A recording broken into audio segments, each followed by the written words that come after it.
When people decide to build a small home energy system, the starting point often looks simple. There is curiosity about reducing reliance on the grid. There is interest in understanding how electricity works at a practical level. Some begin by searching for diagrams, others watch online demonstrations. Some purchase individual plans. The intention is usually straightforward: gather parts, assemble the system, and see how it performs. The friction begins after that first step.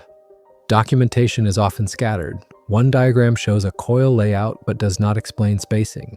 Another source explains theory but not measurements. A video demonstration may show assembly in progress but skip details about component specifications. The builder pauses frequently, rewinds, cross-references, and searches for missing information. What was supposed to be a focused build turns into a research loop. Time is lost in small ways. Measurements are estimated rather than confirmed. Materials are purchased twice because the first set did not match the intended configuration. Wiring sequences are adjusted after partial assembly because the order was unclear. The project shifts from execution to correction. Coordination also becomes an issue. A home energy build involves more than just a device. It includes planning the workspace, sourcing parts, understanding safety considerations, and sequencing assembly steps. When documentation is incomplete or fragmented, each of these elements is handled separately. The result is a build process that feels improvised. Mistakes tend to repeat under these conditions. A part is installed before verifying compatibility. A layout is adjusted without recalculating spacing.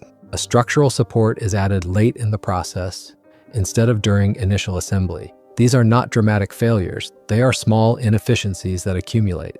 The workflow becomes trial and error not because the builder lacks effort, but because the process lacks structure. This pattern continues for a reason. Most independent energy builds are approached through fragmented information. Builders rely on scattered tutorials, partial diagrams, forum discussions, and personal notes. Each source may contain accurate information, but the sequencing is rarely standardized. There is no single reference that connects materials, measurements, and assembly order into one continuous system. Lack of standardized documentation creates repeated decision points. The builder must decide what to purchase without a consolidated materials list. They must determine assembly order without a structured sequence. They must estimate layout without scaled diagrams. Each decision increases variability. Over time, the build becomes dependent on memory and improvisation. Notes are written on paper, screenshots are saved, videos are bookmarked, but the workflow remains disjointed. When something needs adjustment, the builder retraces steps through multiple sources, instead of referencing a centralized document.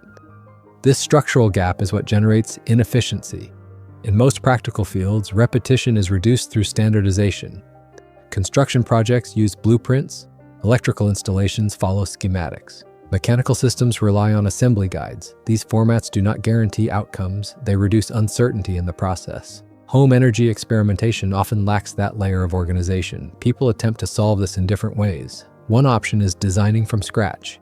This approach gives full control.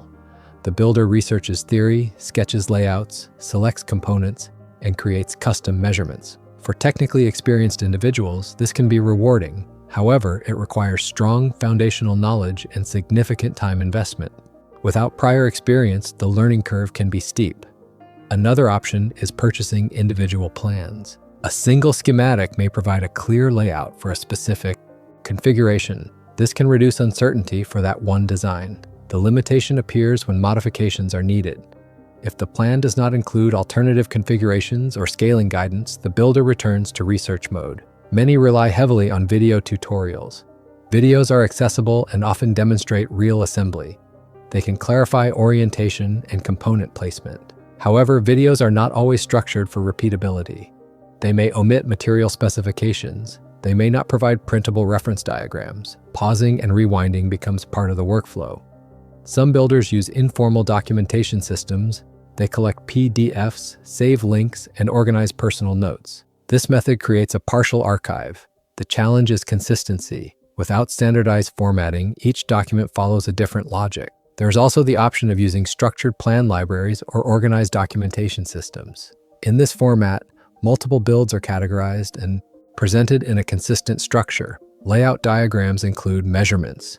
Materials lists are consolidated. Assembly steps are sequenced. Instead of navigating scattered sources, the builder works within a unified reference system. Each format has a role.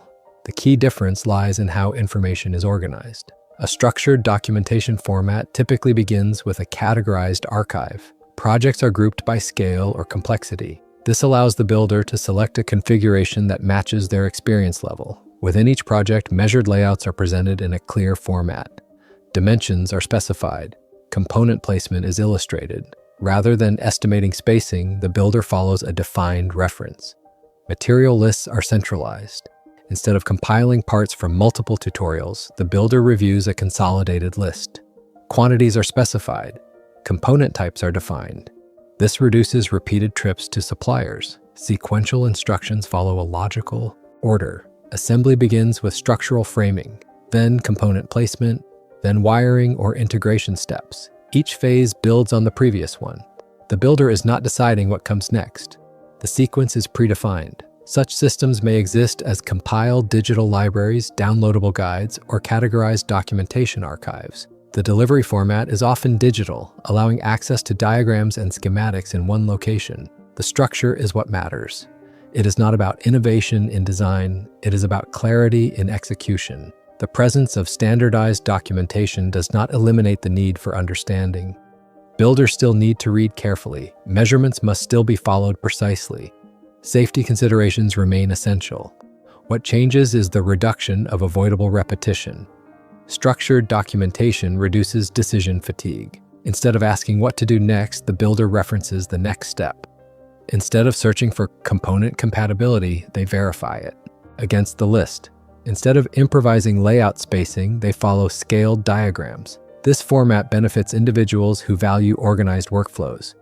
It is particularly useful for those who want to experiment without spending extended time consolidating information from multiple sources. At the same time, designing independently remains valid for technically advanced builders who prefer full customization. Some individuals enjoy the research phase as much as the assembly. For them, scattered sources are not friction, they are exploration. The choice depends on how one prefers to work. If repeated inefficiency becomes the main obstacle, then structured documentation serves as a workflow layer. It does not replace skill, it reduces redundant effort. It turns a fragmented build into a sequenced project. In practical terms, organizing a home energy build from documentation to assembly means creating continuity. It means aligning materials, measurements, and steps before construction begins. It means minimizing mid-build revisions that arise from incomplete information. For those researching structured approaches, there are documentation systems that compile these elements into unified guides. They typically include categorized projects, measured diagrams, consolidated parts lists, and sequential assembly references. One example of this format is often included in the video description for viewers who are studying how organized documentation systems operate in practice.